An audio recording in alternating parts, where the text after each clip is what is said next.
Silicon city ಜನರನ್ನ ಬೆಚ್ಚಿ ಬೀಳಿಸಿದ ದರೋಡೆ ಪ್ರಕರಣದ ಸಂಬಂಧ ಬಗೆದಷ್ಟು ಬಯಲಾಗ್ತಾ ಇದೆ ಕೆಲ ಸತ್ಯಾಸತ್ಯತೆ. ಬಗೆದಷ್ಟು ಬಯಲಾಗ್ತಾ ಇದೆ ದರೋಡೆ ಪ್ರಕರಣದಲ್ಲಿ ಭಾಗಿಯಾಗಿದ್ದಾರೆ ಒಂದೆರಡು ಮಂದಿಯಲ್ಲ, ಹಲವು ಮಂದಿ. ತುಂಬಾನೇ ಪಕ್ಕಾ ಪ್ಲಾನ್ ಮಾಡಿಕೊಂಡು 7 ಕೋಟಿ ರೂಪಾಯಿ ದರೋಡೆ ಮಾಡಲಾಗಿದೆ. ಕಾನ್ಸ್ಟೇಬಲ್ಸ್, ಸಿಎಂಎಸ್ ಕಂಪನಿ ಉದ್ಯೋಗಿಗಳು ಸೇರಿದಂತೆ ಸೆಕ್ಯೂರಿಟಿ ಏಜೆನ್ಸಿಯ ಸಿಬ್ಬಂದಿ ಸೇರಿ ಹಲವರು ದರೋಡೆಗೆ ಭಾಗಿಯಾಗಿರೋದು ಗೊತ್ತಾಗ್ತಾ ಇದೆ. ಸದ್ಯ ಇಬ್ಬರನ್ನ ಅಧಿಕೃತವಾಗಿ ಬಂಧಿಸಿ ತನಿಖೆಗೊಳಪಡಿಸಲಾಗಿದೆ. ಪ್ರತಿ ಹೆಜ್ಜೆಗೂ ರಾಬರ್ಸ್ ಕ್ಲೂ ಬಿಟ್ಟಿರೋದು ಗೊತ್ತಾಗ್ತಾ ಇದೆ. ಅಂದ್ರೆ ಪಕ್ಕಾ ಪ್ಲಾನ್ ಮಾಡಿದ್ರು ಕೂಡ, ಅವನದೆಂತ ದೊಡ್ಡ ಕ್ರಿಮಿನಲ್ ಆಗಿದ್ರು ಕೂಡ ಚಿಕ್ಕ ಸೂಜಿಯಷ್ಟು ಸುಳಿವನ್ನ ಬಿಟ್ಟಿರ್ತಾನೆ.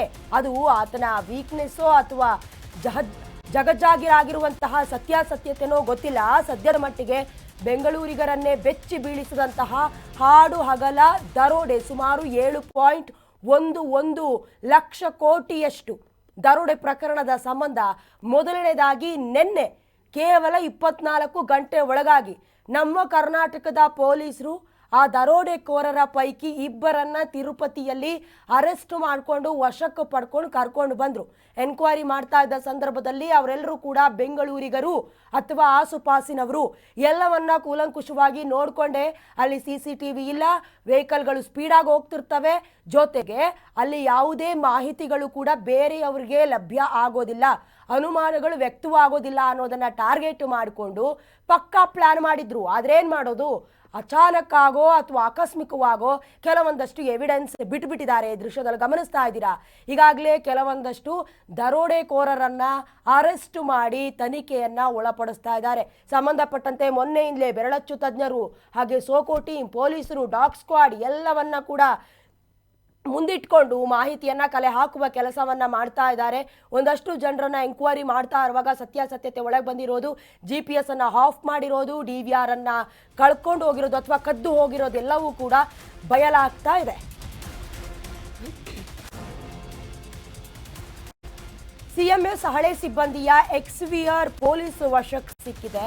4 ದಿನ CMS ನಲ್ಲಿ ಕೆಲಸ ಮಾಡಿದ್ದ JXVR ಇದೇ ವರ್ಷ ಜುಲೈ 31ಕ್ಕೆ ಕೆಲಸಕ್ಕೆ ಸೇರಿ ಆಗಸ್ಟ್ 4ಕ್ಕೆ ಕೆಲಸ ಬಿಟ್ಟಿದ್ದ.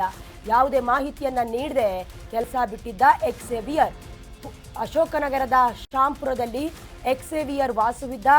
XVR ತನ್ನನ್ನ ಈಗಾಗಲೇ ವಶಕ್ಕೆ ಪಡ್ಕೊಳ್ಳಲಾಗಿದೆ. ಪೊಲೀಸರು ವಿಚಾರಣೆಯನ್ನ ನಡೆಸ್ತಾ ಇದ್ದಾರೆ. ಕೆಲವೊಂದು ಕಡೆ ಕೆಲಸಕ್ಕೆ ತಗೊಳ್ಳುವಾಗ ಕೂಡ ಪೂರ್ವಾಪರ ಯಾಕೆ ಎಂಕ್ವೈರಿ ಮಾಡ್ತಾರೆ ಅಂತ ಹೇಳಿದ್ರೆ, ಈ ರೀತಿಯಾದಂಥ ಮಂಟಿನ ಕೆಲಸ ಮಾಡ್ತಾರಲ್ಲ ಆ ಕಾರಣಕ್ಕಾಗಿ.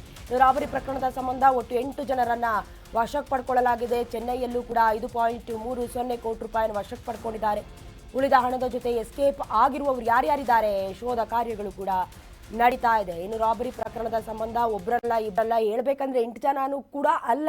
ಯಾಕಂದ್ರೆ ಇವರೆಲ್ಲ ಪಕ್ಕ ಪ್ಲಾನ್ ಮಾಡ್ಕೊಂಡಿರೋದ್ರಿಂದ ಅದರಲ್ಲೂ ಕೆಲವೇ ಗಂಟೆಗಳಲ್ಲಿ ನಮ್ಮ ರಾಜ್ಯದಿಂದ ಆಂಧ್ರ ಪ್ರದೇಶಕ್ಕೆ ಹೋಗಿ ರೀಚ್ ಆಗಿದ್ದಾರೆ ಅಂತ ಹೇಳಿದ್ರೆ, ಸೇಮ್ ಬೀದರ್ನಲ್ಲಿ ಆಗಿತ್ತಲ್ಲ ಜನವರಿನಲ್ಲಿ, ಅದೇ ರೀತಿಯಾದಂಥ ಪ್ರಕರಣ ಅನ್ನೋದು ಗೊತ್ತಾಗ್ತಾ ಇದೆ. ಅಂದರೆ ಎಲ್ಲ ಇಂಟರ್ಲಿಂಕ್, ಜೊತೆಗೆ ಕಿಂಗ್ ಪಿನ್ ಯಾರು, ಯಾವ ಕಾರಣಕ್ಕಾಗಿ ಮಾಡಿಸಲಾಗಿತ್ತು, ಎಲ್ಲ ಸತ್ಯಾಸತ್ಯತೆ ಹೊರಗಡೆ ಬರಬೇಕು. ಸದ್ಯದ ಮಟ್ಟಿಗೆ 8 ಜನರನ್ನು ಅರೆಸ್ಟ್ ಮಾಡಿ ವಿಚಾರಣೆಯನ್ನ ಒಳಪಡಿಸಲಾಗಿದೆ. ಚೆನ್ನೈನಲ್ಲಿ ಸುಮಾರು 5.30 ಕೋಟಿ ರೂಪಾಯಿ ಸದ್ಯಕ್ಕೆ ಸಿಕ್ಕಿದೆ. ಇನ್ನು ಬಾಕಿ ಇರುವಂತಹ ಇನ್ನು 2 ಕೋಟಿ ಸಮಥಿಂಗ್ ಅಮೌಂಟ್ ಎಲ್ಲೋಗಿದೆ, ಯಾರು ತಗೊಂಡೋದ್ರು, ಕುಕೃತ್ಯದಲ್ಲಿ ಭಾಗಿಯಾದವರ ಸಂಖ್ಯೆ ಎಷ್ಟು, ಎಲ್ಲವನ್ನ ಕೂಡ ಪರಿಶೀಲನೆಗೊಳಪಡಿಸಿದ್ದಾರೆ. ತನಿಖೆ ಆಗ್ತಾ ಇದೆ.